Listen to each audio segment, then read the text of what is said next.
Assalamualaikum warahmatullahi wabarakatuh. Saya Yasmin Tahiran dari kelas Manajemen Rumah Sakit R3120 NBM 2030537 akan menjelaskan tentang penciptaan alam dan manusia menurut Al-Quran. Dan saya menerima tugas PAI dari dosen saya yaitu Bapak Andreas Nur Kamil Al-Bustomi, SPDI, MPDI. Nah, sebelum ke penciptaan alam semesta, saya akan bahas dulu alam semesta itu apa sih gitu. Jadi, alam semesta adalah jagat raya yang kita saksikan di dunia ini. Mulai dari yang tampak sampai yang tidak tampak, dari yang bernyawa sampai yang tidak bernyawa, dan dari yang ada di dalam perut bumi sampai ada yang di ruang angkasa. Lalu bagaimana sih asal-usul alam semesta itu sendiri? Nah, di sini saya mengambil satu teori, yakni teori nebula atau kabut. Menurut ahli yang bernama Immanuel Kant, awal mulanya ada masa kabut gas panas yang cukup luas akan tetapi sangat tipis, di mana kabut gas tersebut berputar cukup lambat secara sentripetal, ataupun berputar ke arah dalam.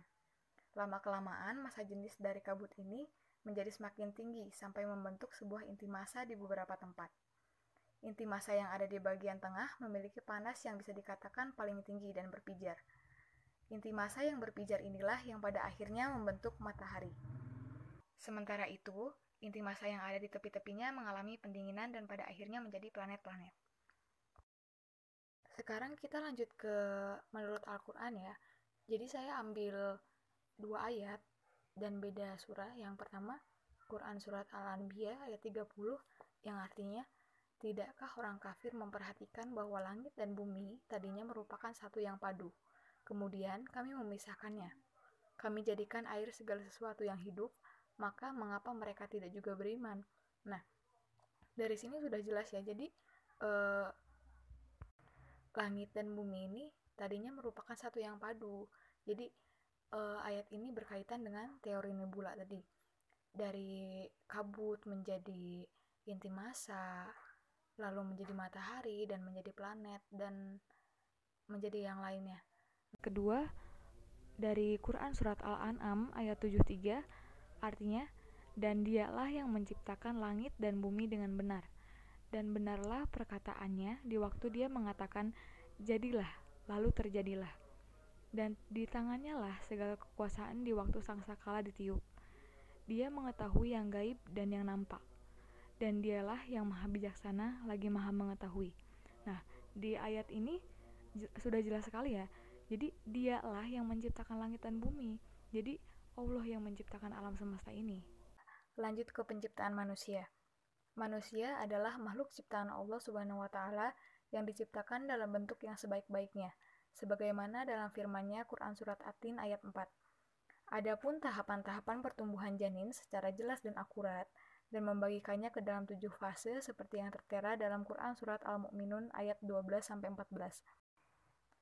Yang artinya, dan sesungguhnya kami telah menciptakan manusia dengan suatu saripati berasal dari tanah, kemudian kami jadikan saripati itu air mani yang disimpan dalam tempat yang kokoh atau rahim.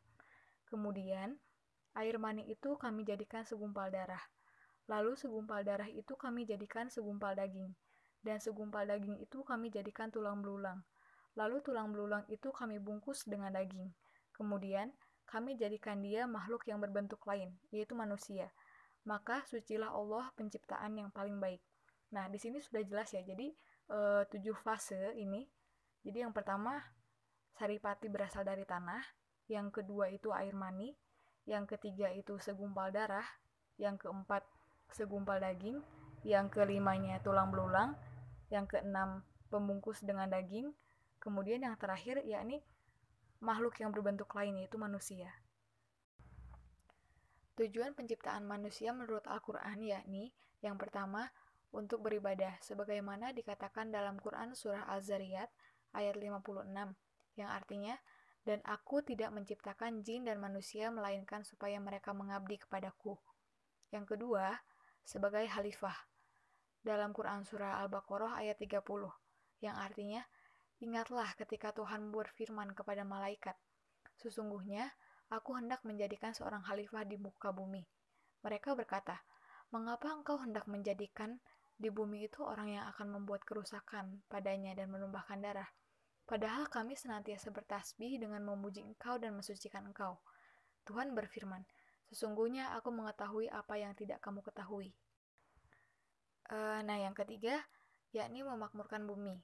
Dalam Quran Surat Hud ayat 61, yang artinya, dan kepada Samud, saudara mereka Saleh. Saleh berkata, hai kaumku, sembahlah Allah, sekali-kali tidak ada bagimu Tuhan selain Dia. Dia telah menciptakan kamu dari bumi dan menjadikan kamu pemakmurnya. Karena itu, mohonlah ampunannya. Kemudian, bertobatlah kepadanya. Sesungguhnya Tuhanku amat dekat rahmatnya lagi memperkenankan. Kesimpulannya yaitu, alam semesta ini tidak terbentuk dengan sendirinya ataupun terbentuk secara kebetulan, melainkan melalui proses yang luar biasa yang tentunya diciptakan oleh Allah Subhanahu wa taala. Serta manusia sebagai makhluk ciptaan Allah Subhanahu wa taala harus terus menjaga demi kelangsungan hidup yang baik serta hidup yang selalu diberkahi Allah. Dan manusia sebagai khalifah di bumi harusnya dapat menjaga bumi. Sekian dari saya, mohon maaf bila ada salah kata. Wassalamualaikum warahmatullahi wabarakatuh.